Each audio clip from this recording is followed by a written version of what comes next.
Selamat pagi para warganet semua, ketemu dengan saya lagi Dr. Caroline Tirtajasa, SPOGK.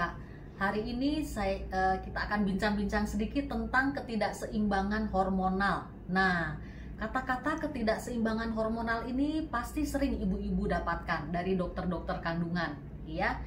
Biasanya pasien datang dengan keluhan perdarahan banyak, ya, atau malah tidak mens sama sekali, atau mensnya tidak teratur, ya.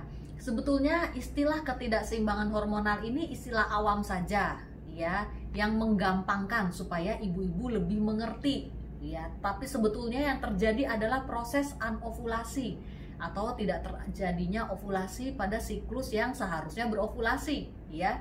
Bisa kita lihat di sini. Jadi kondisi anovulasi itu adalah sel telur, ya. Ini indung telur, ini gambar saluran telur sebetulnya, dan ini rahim, ya. Jadi kondisi anovulasi itu disebabkan karena sel telur kecil semua seperti ini, ya. Yang normalnya pada setiap siklus masa subur ada satu yang tumbuh menjadi besar dan pecah. Jadi istilah ovulasi itu adalah pecahnya sel telur besar yang akan ditangkap oleh si saluran telur ini. Jika bertemu dengan sperma bisa terbuahi dan berkembang menjadi bayi. Ya, jika tidak bertemu dengan sperma, ya sel telur akan diserap lagi oleh tubuh, ya.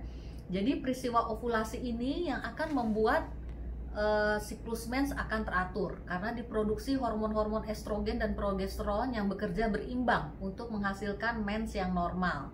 Jadi pada kondisi-kondisi tertentu seperti anak remaja yang baru mendapat mensnya, di mana poros hipotalamus hipofisis ovariumnya belum seimbang, itu juga bisa menyebabkan kondisi anovulasi yang menyebabkan tidak mens atau malah sebaliknya mensnya akan banyak sekali. Yaitu harus dikontrol tentunya, terutama untuk yang mensnya banyak sekali, jangan sampai harus transfusi darah nantinya, ya. Kemudian juga pada kasus-kasus PCO atau polycystic ovary, biasanya keluhannya mens tidak teratur dan sulit hamil.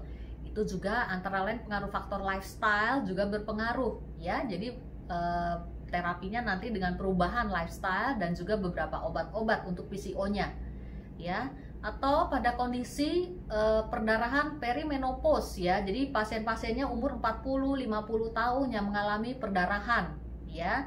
Normalnya sekali lagi pada kondisi pramenopause dan menopause ini mens harusnya tambah sedikit. Kalau tambah banyak berarti ada apa-apa yang memerlukan terapi.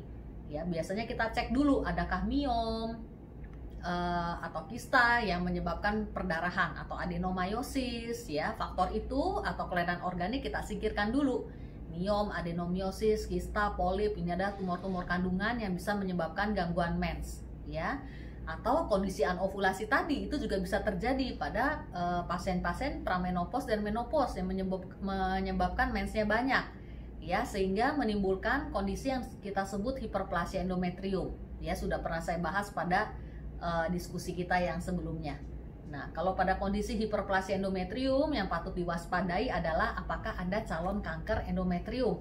Makanya kalau tidak mempan dengan terapi obat-obatan atau hormonal, kita harus lakukan kuretase, ya, atau hysteroscopy, ya, untuk menyingkirkan penyebab adakah kelainan kanker endometrium atau tidak. Baik, semoga menjadi manfaat.